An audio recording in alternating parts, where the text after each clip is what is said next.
All right, guys, welcome back. This is Eric here with Iraq Veteran 8888. Today we're going to be taking a look at the CZ52. I haven't done a video on this pistol in probably about 5 or 6 years, so I figured it was kind of overdue to take another look at it. Haven't shot it in a while. I thought we'd have a little fun today. And believe it or not, today's the first day of fall. Yeah, maybe fall out from the heat. That's about the closest you're going to get to fall today. Let's have a little fun. 7.62 by 25. 1954 CZ52. Let's have a little fun. Some 1952 Polish ball ammunition.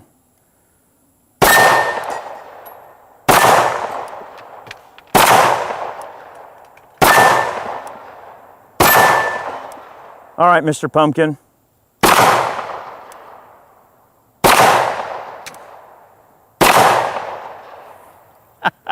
This thing sounds like a cannon going off. I love it.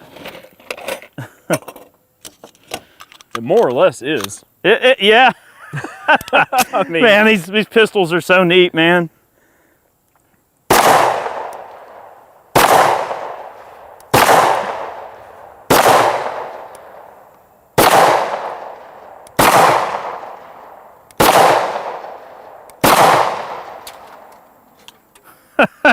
I'm surprised this old surplus ammo is still actually working.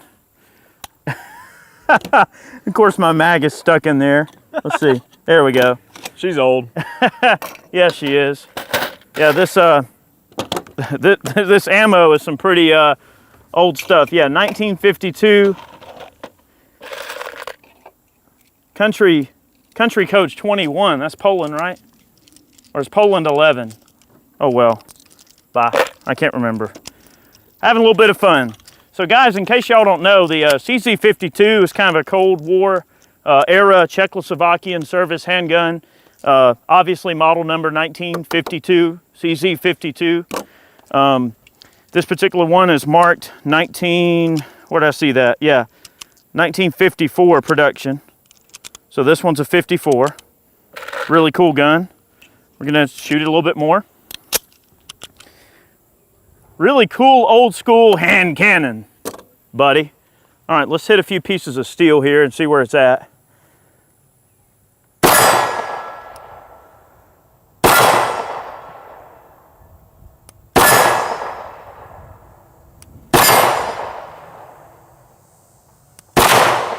Thing kind of all over the place with this ammo.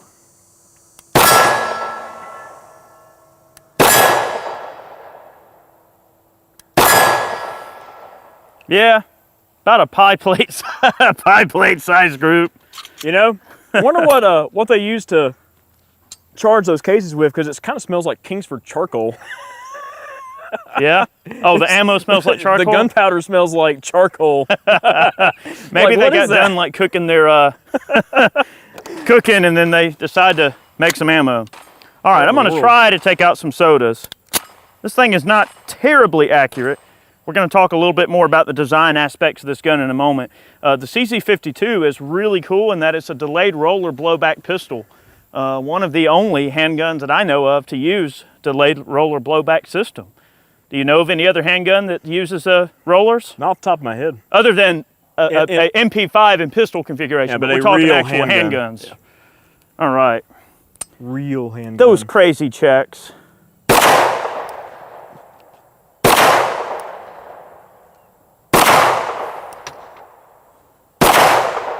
Yeah, man.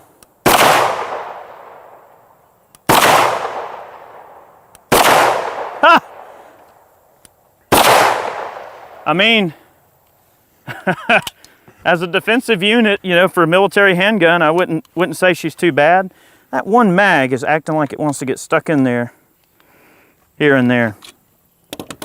Yeah, guys, these things are quirky. One thing about them, it does use a delayed roller blowback system, like I mentioned. We'll show you that in a moment. There is a decocking mechanism. A lot of people don't know that about the CZ52, but it does use a decocking mechanism. Don't trust it. They've been known to break. And also, one design aspect of the CZ52 is that the firing pins are very brittle. Do not dry fire a CZ52. You will break the firing pin. You'll probably break the firing pin just shooting it, period. But keep that in mind. Do not dry fire these guns. There also is a slide stop that you can push up to lock the slide to the rear. A lot of people don't know. In fact, you know, right there, I just pushed it up to lock the slide to the rear. It is a big frame in terms of it's a weird shaped frame. The bore axis is very, very odd, but the recoil impulse is not bad. Accuracy, not too terrible. We are just using literally military ammunition that is original corrosive ammunition, but not running too bad. If we were to feed her a little bit better food, it'd probably shoot just a bit better. The grips are Bacalite, and they're held on with just literally a little clip right here. You can just take and pop this off, and the grip panels will come off. But very reasonably good construction. I'll show you the guts real quick. So you have these takedown tabs right here. You just cheat back the slide a bit, pull down smartly, and the top will drop off. Okay, you can see the rollers inside of the slide, and it's really, really cool that it's a delayed roller blowback pistol. So very good recoil impulse. There's a little tab in here. Now I don't recommend you do it, but you can. The way the military manual would teach is to use the lip of the bottom of the magazine to pull forward and lift up, and the barrel will come out. Now obviously it's pretty hot right now. I'm not going to take it out, but that's how you would do that. It's right there in that little recess. In fact, see, I can see that. I could push it forward, lift up, and it would come right out. And you can clearly see the rollers unlock when I do that. So really interesting handgun. And on the surplus market, at one point, you could pick these guns up for like $200. I remember the first one I bought was $159.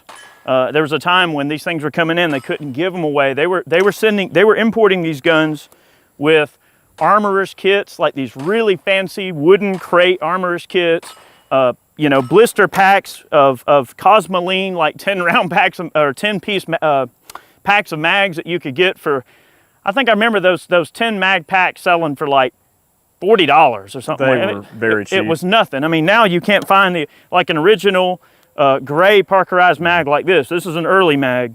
This mag alone is probably 30 bucks just for one mag now. But you used to be able to buy 10 of them for like 40 bucks back in the day. All right. One of the cool things about that gun too is, I mean, the caliber itself, or the cartridge itself, it's got to have that delayed system. Otherwise, it would not be able to handle it. Yeah. Well, this was the Czechs' answer to the Tokarev pistol. So the TT-33 had a lot of lines in that particular handgun that was taken from obviously Browning design, you know, very much like high power and other things like that.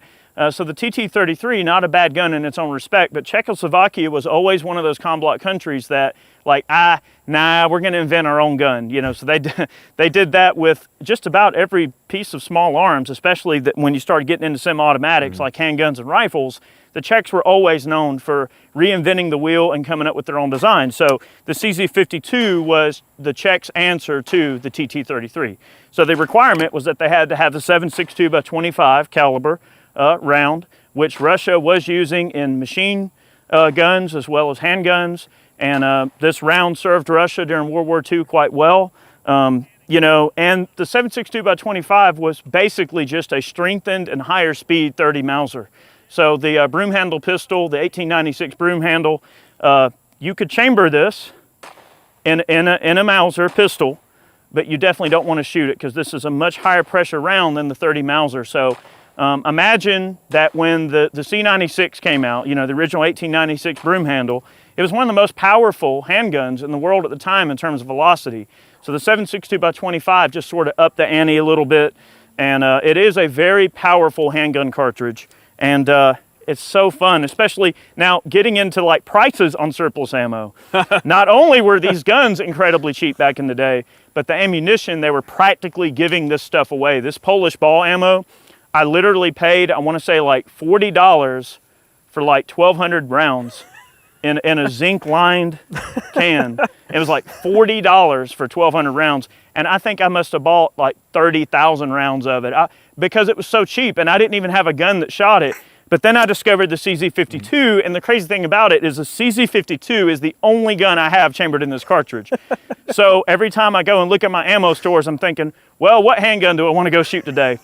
Well, I've got 35,000 rounds of 7.62 by 29 or 25. All right. Anyway. Well, the thing is with those crates that ammo come in, don't get a Geiger counter close to it because you might not want to see the results. Yeah, don't cut yourself on the metal. You might get the Chernobyl shakes if you do. All right, let's have a little fun. This gun is going, all right, that's enough. Right, I want to shoot now.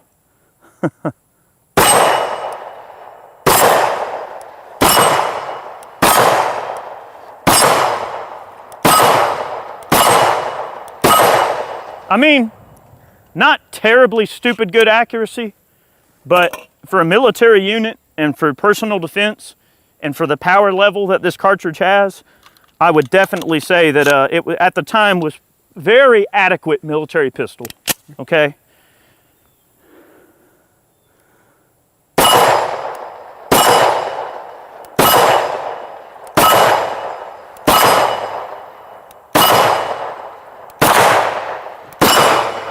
Not bad. We had a couple hit low. That might have been me. That wasn't a terrible group. I had a little 52 here. We are running some dated ammunition. What did I say how old this stuff was? Yeah, 50s production or? Yeah. Maybe. Yeah. Like mid-50s? 1954. Well, Very cool. The thing too with all that ammo, I mean, it's only got a certain shelf life. I mean, the powder and the primers will probably start to deteriorate more over time. Some of these cases are starting to crack. Like if you look at them, they're getting little bits of splits in them. Yep. I guess the brass kind of gets brittle over the years. Yep. Hey, not bad though. Now this is corrosive ammunition, so obviously you want to follow up with really strict cleaning regimen when you're running corrosive ammo.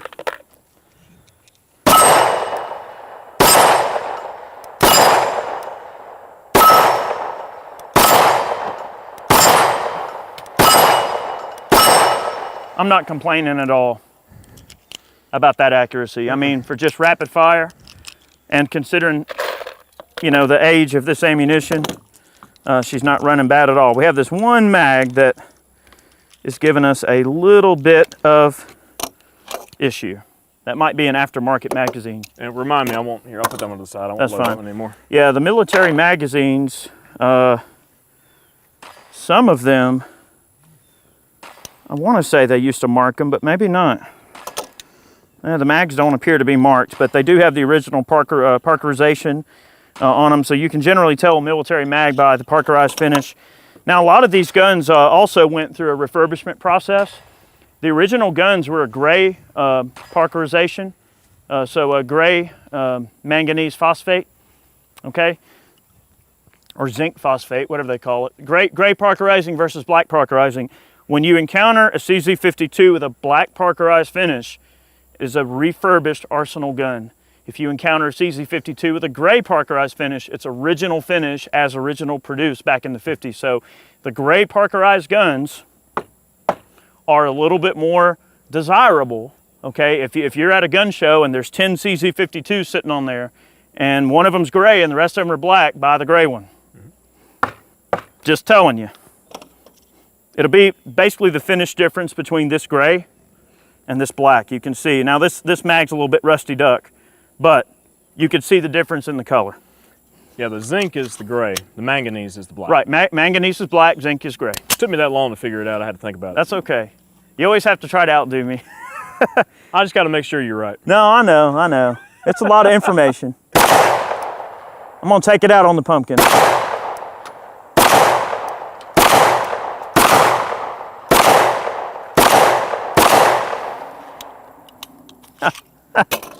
That pumpkin over there on the right is thinking that he's going to get away, but he's not.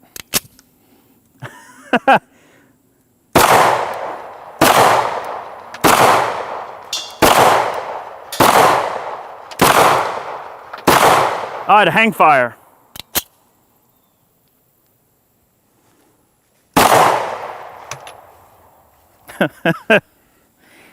This thing ejects ferociously? I would say briskly.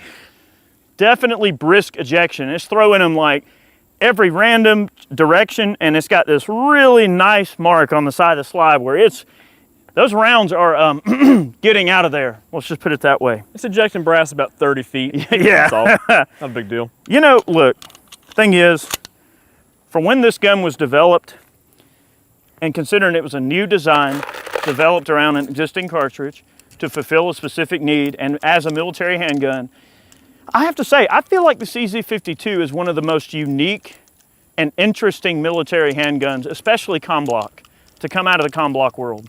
You know, between Russia, Czechoslovakia, you know, you figure all those different countries. This is a pretty dang interesting gun. And it's a little unwieldy, it's a little odd shape, but it's got a really interesting mechanism in terms of how it operates. It's reasonably accurate enough to just be a fun range toy. But man, what a cool handgun. It just makes you feel like you feel like you could like stick a knife in your mouth and go kill a bear with it. Like you feel like you need to do that. Mm-hmm. All right, couple more rounds. I think you guys get the idea. Just having a little fun.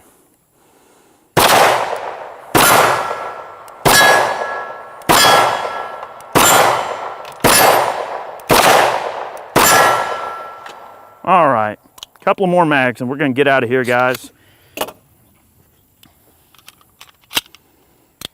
Rapid fire. All right, rapido. Sending pumpkin Chunks like of pumpkin. 30 feet in the air. All right, rapid fire.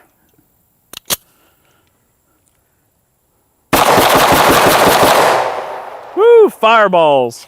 All right, guys. This was just meant to be a fun video. We haven't ran the 52 in a while. We thought it'd be fun. We hope you enjoyed this look at this odd and obscure military handgun today. Special thanks to all our Patreon supporters, all the folks that purchase man cans to support the channel. You guys are awesome. Thank you for giving us the ability to make these videos for you. Have yourselves a great day. Be on the lookout for 52s. They're great handguns. Have yourselves a great day. Thanks for watching. See you next time.